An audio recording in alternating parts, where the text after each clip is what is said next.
तो एक बार फिर से वेलकम स्टूडेंट आपका। जैसे कि आप जानते हैं लास्ट क्लास में हमने एमपीओ स्टार्ट किया था और उसके रिगार्डिंग जितना उसमें बेसिक था हमने कंप्लीट कर लिया था। बेसिकली हमने एनपीओ की एक डेफिनेशन देखी थी जिसके अंदर हमने देखा था कि एनपीओ कौन क्या होता है, उसके बेसिकली उसकी कैरेक्टरिस्टिक क्या होती है। उसके बाद हमने बात करी थी इस चैप्टर के अंदर हम रिसीट एंड पेमेंट अकाउंट पढ़ने वाले हैं, इनकम एंड एक्सपेंडिचर अकाउंट पढ़ने वाले हैं और एक बैलेंस शीट बनाते हैं। आपको मैंने ये भी बताया था कि receipt and payment account similar to cash book होता है, ये रियल अकाउंट होता है। Income and expenditure account nominal account होता है।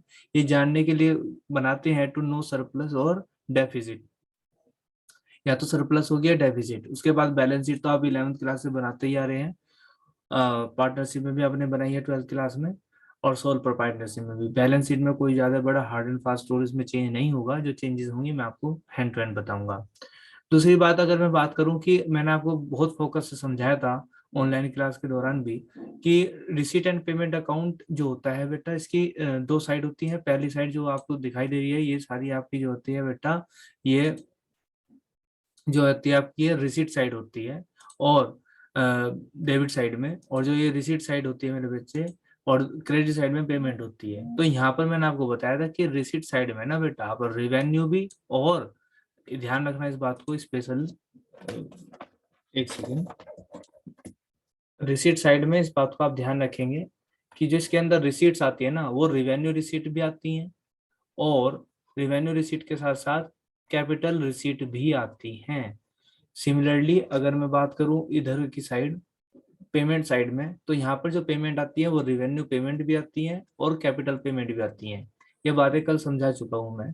लेकिन अगर मैं बात करता हूँ इनकम एंड एक्सपेंडिचर अकाउंट की, तो इस बात पे आपको फोकस करना चाहिए, एक तो ये नॉमिनल अकाउंट है, और दूसरा इसके अंदर जो एक्सपेंडिचर में जो पेमेंट आएगी ना, जो पेमेंट आएगी वो सिर्फ रिवेन्यू आएगी, इस बात को ध्यान रखना। इसका मतलब ये है कैपिटल पेमेंट नहीं आएगी। और दूसरा इनकम, इसमें जो रिसीट साइड लिखोगे इनकम में बाय रिवेन्यू, तो लिखोगे ना वो आप सिर्फ कौन सी लिखोगे बेटा, रिवेन्यू रिसीट लिखोगे, कैपिटल रिसीट नहीं लिखोगे। और बात हमारी यहाँ पर चल रही थी कि ये सिर्फ करंट ईयर के लिए आती हैं दोनों में, जबकि रिसीट एंड पेमेंट अकाउंट में आपका चाहे वो प्रीवियस ईयर से रिलेटेड हो, करंट ईयर से रिलेटेड हो, या नेक्स्ट ईयर से रिलेटेड हो, बस रिसीट अकाउंट में आता है।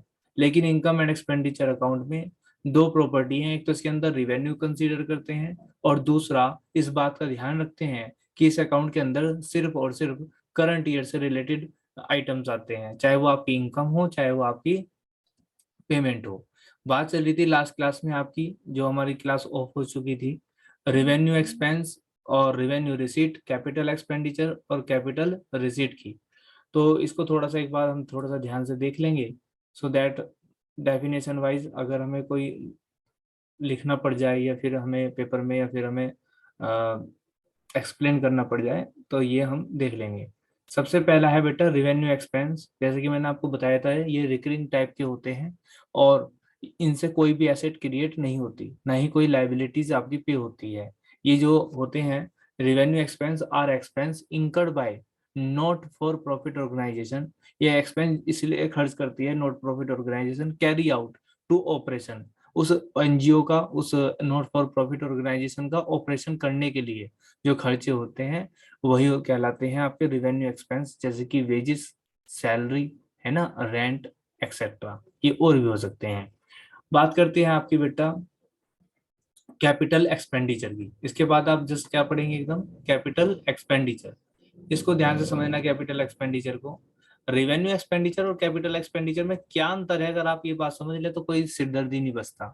देखो बताया, कैपिटल एक्सपेंडिचर दैट गिव्स, जो देते हैं benefit to enduring nature, right, the benefit of which is not consumed within the accounting period is capital expenditure. मतलब ये तो बुक वाली भारी भरकम सी लैंग्वेज है। मैंने आपको बताया था भी, ये एक तो नॉन ऑपरेटिंग होते हैं। कैसे होते हैं, नॉन ऑपरेटिंग। ये एक तो नॉन ऑपरेटिंग होते हैं मेरे बच्चे, और इनका जो बेनिफिट होता है, जो ये खर्चे किए जाते हैं, वो एक अकाउंटिंग पीरियड में एंड नहीं होता, राइट। वो क्या होता है, लंबे समय तक चलता है। जैसे कि मैंने आपको बताया था, आपने स्पोर्ट मटेरियल खरीद लिया, अगर मैं बात करूं एनपीओ के रिगार्डिंग, आपने स्पोर्ट मटेरियल खरीद लिया बेटा, तो वो स्पोर्ट मटेरियल एक साल ही नहीं चलेगा, ज्यादा समय के लिए चलेगा, और वो एक ऐसा खर्चा भी नहीं है जो डेली बेसिस पे होता हो। तो मेरी बात समझ में आ रही होगी आपके कि ये क्या होती है आपकी, यही आपके कैपिटल एक्सपेंडिचर होते हैं।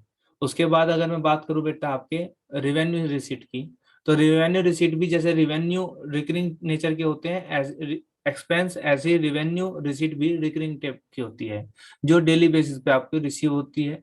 कि जैसे कि revenue received are the amounts which is as income such as entrance fees, general donation ETC, जो हम इनकम के रूप में रिसीव्ड करते हैं, वही आपकी कहलाती है। बात समझ में आ रही है? उसके बाद अगर मैं बात करूं बेटा आपके लास्ट टॉपिक की, और लास्ट टॉपिक क्या है आपका, कैपिटल रिसीट। तो ये कैपिटल रिसीट क्या होती है सर? तो जैसे आपने देखा डिफरेंस, किस किस के बीच देखा आपने डिफरेंस मेरे बच्चों? आपने डिफरेंस देखा रिवेन्यू एक्सपेंडिचर और रिवेन्यू रिसीट में। ऐसे ही आपको देखना है कैपिटल एक्सपेंडिचर और कैपिटल रिसीट में। तो मैंने बताया capital receipt are the receipt by the not profit organisation that are received for a specific purpose, जो एक स्पेसिफिक पर्पज के लिए रिसीव होती हैं। से स्पेसिफिक डोनेशन, ये आपकी इनकम के रूप में नहीं रिसीव होती, बल्कि एक स्पेसिफिक पर्पज के लिए रिसीव होती हैं।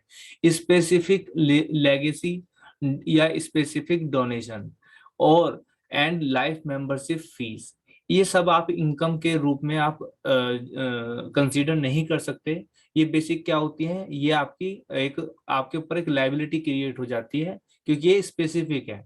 आप ये जो पैसा मिला है, ये उसी जैसे डोनेशन मिला है स्पेसिफिक डोनेशन, मान लीजिए डोनेशन फॉर बिल्डिंग, डोनेशन मिला आपको फॉर बिल्डिंग, तो जो डोनेशन मिला है बिल्डिंग के लिए, अब वो आपकी इनकम नहीं है, वो जो डोनेशन है आप उसको बिल्डिंग बनाने के लिए ही खर्च कर सकते हो। दैट्स वाई ये स्पेसिफिक हो गया। और स्पेसिफिक हो गया तो इसका मतलब आपको क्या करना पड़ेगा, आपको इस पैसे को क्या करना पड़ेगा, उठाकर रखना पड़ेगा, यानी कि आपके ऊपर एक लाइबिलिटी क्रिएट हो गई है। तो ये आपकी इनकम नहीं है, बल्कि क्या बन गई, एक लाइबिलिटीज बन गई। लेकिन रिवेन्यू रिसीट जो होती है, जैसे डोनेशन मिला, सच एज मिला ना, जनरल डोनेशन वर्ड लिख रहा है, जनरल डोनेशन या वर्ड मिला हुआ है डोनेशन। तो इसका मतलब क्या हुआ मेरे बच्चों, ये डोनेशन मिला है आपको, आप किसी भी रूप में खर्च कर सकते हो। ठीक है, किसी भी रूप में, जिस रूप में आप चाहे, जैसे आपको आपके ऑर्गेनाइजेशन में जरूरत पड़ रही है खर्च करने की, आप उस हिसाब से इसको एक्सपेंस कर सकते हैं। तो ये बेसिक हुआ आपका अभी तक का। अब जितने भी चलेंगे बेटा इस चैप्टर में कुछ एडजस्टमेंट्स है, राइट स्टूडेंट? इस चैप्टर में कुछ एडजस्टमेंट है, जो हम one by one adjustment clear करेंगे। और जैसे ही हमने ये एडजस्टमेंट कर ली, तो आप यकीन मानिए जैसे हमने कैश फ्लो में 8-9 एडजस्टमेंट की थी, आपके याद भी हो, और उनसे ऊपर पूरे चैप्टर में हमने देखा था कोई भी एडजस्टमेंट नहीं आई थी। इसी तरीके से हम इस चैप्टर में भी कुछ एडजस्टमेंट करेंगे, उस एडजस्टमेंट से ऊपर कोई एडजस्टमेंट नहीं आएगी। हाँ, कुछ बेसिक चीजें जो इंक्लूड होती है अंदर, वो मैं आपको बताता चलूंगा हैंड टू हैंड। तो आप कोशिश करेंगे ये कि आपको वो एडजस्टमेंट फोकस के साथ पढ़नी है, और प्रैक्टिकल बात तो जब हम क्वेश्चन करते हैं तब समझते ही हैं, राइट?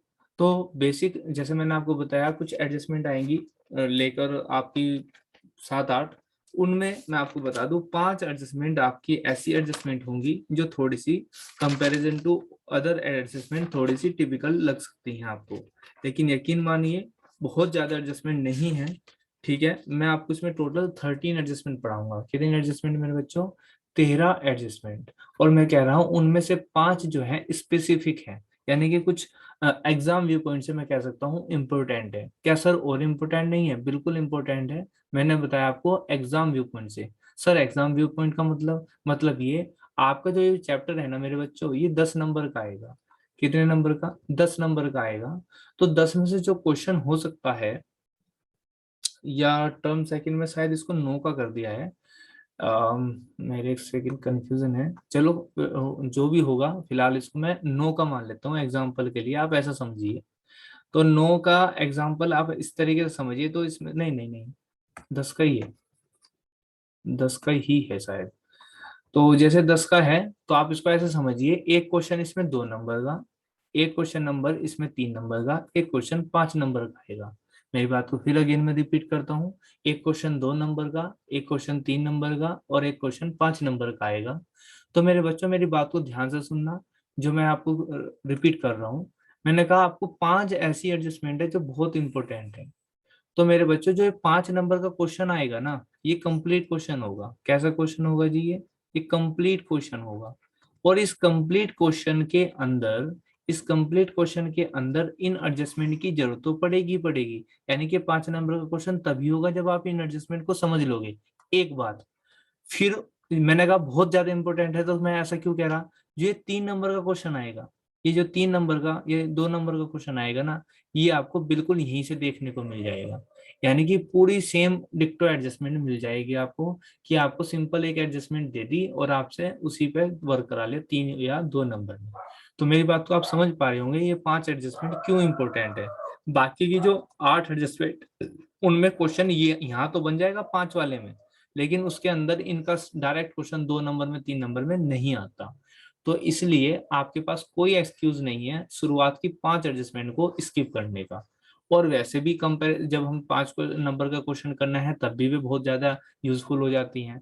तो मैं उम्मीद करूंगा आपसे कि आप इन एडजस्टमेंट को बहुत अच्छे से समझेंगे, क्योंकि बेटा इनको समझना है तो ही आपका पॉसिबल है।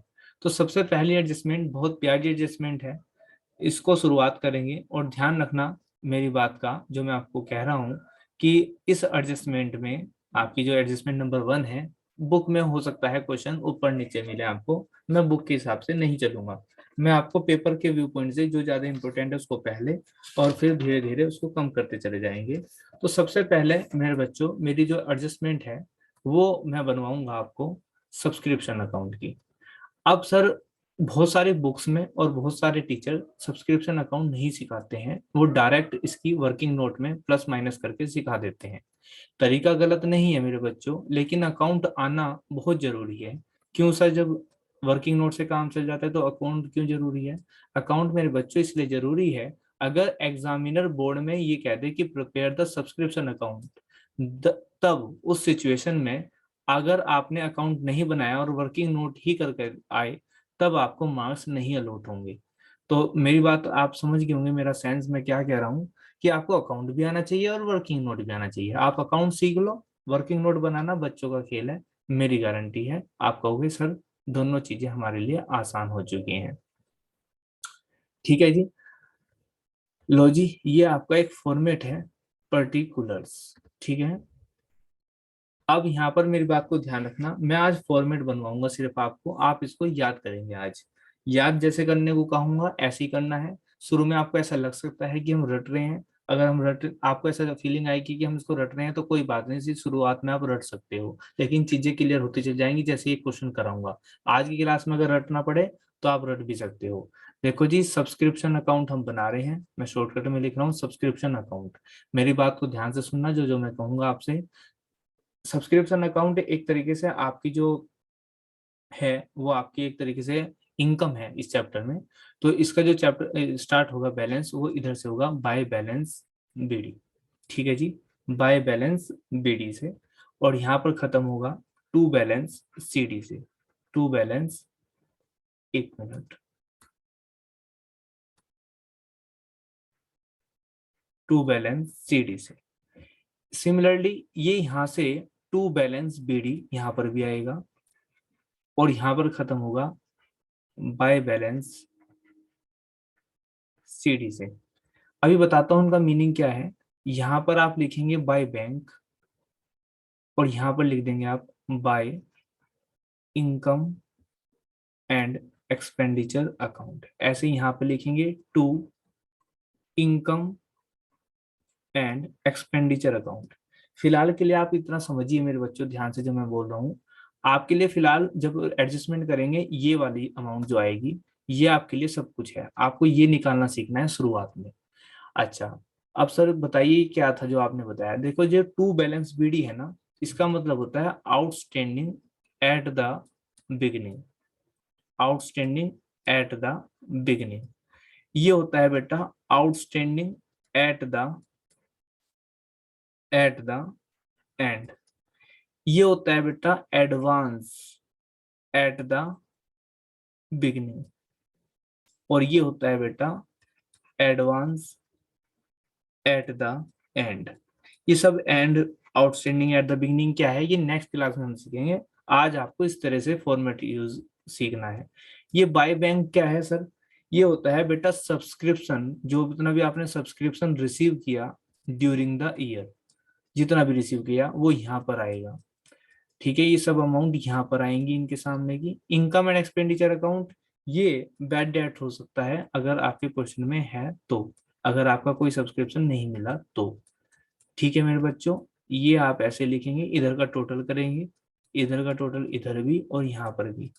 ऐसे आप इसमें से टू बैलेंस सी डी घटा दोगे और टू बैलेंस बी डी घटा दोगे, जो घटा के बैलेंस बचेगा, ये बैलेंस जो बचेगा वो आपका ये होगा। अच्छा, ये होता क्या है बेसिक, ये होता है बेटा सब्सक्रिप्शन, ये अमाउंट है सब्सक्रिप्शन की, सब्सक्रिप्शन की अमाउंट है जो रिलेटेड है, जो रिलेटेड है, किससे रिलेटेड है sir, related to current year, जो रिलेटेड है करंट ईयर से। आज की क्लास में मैं इसमें आउटस्टैंडिंग क्या है, बिगिनिंग क्या है, आउटस्टैंडिंग एट द एडवांस क्या है, जो भी है ये वर्ड्स हम कल सीखेंगे। फिलहाल आपको एज इट इज एक इसकी मैपिंग करनी है माइंड में, कि outstanding at the beginning debit से टू बैलेंस बीडी शुरुआत होगी, और आपको इसको कोशिश करना है बना बना कर देखना है, इधर से शुरुआत करो या तो या इधर से, जैसे कि बाय बैलेंस बीडी इधर, ऐसे ही बाय बैलेंस बीडी इधर। ठीक है, at the advance at the end यहाँ, एडवांस एट द एंड यहाँ, इस तरह से याद करना है। Similarly to balance BD outstanding at the beginning इधर, और by balance CD outstanding at the इधर, ऐसे याद करना है। आज की क्लास में इतना ही रखेंगे।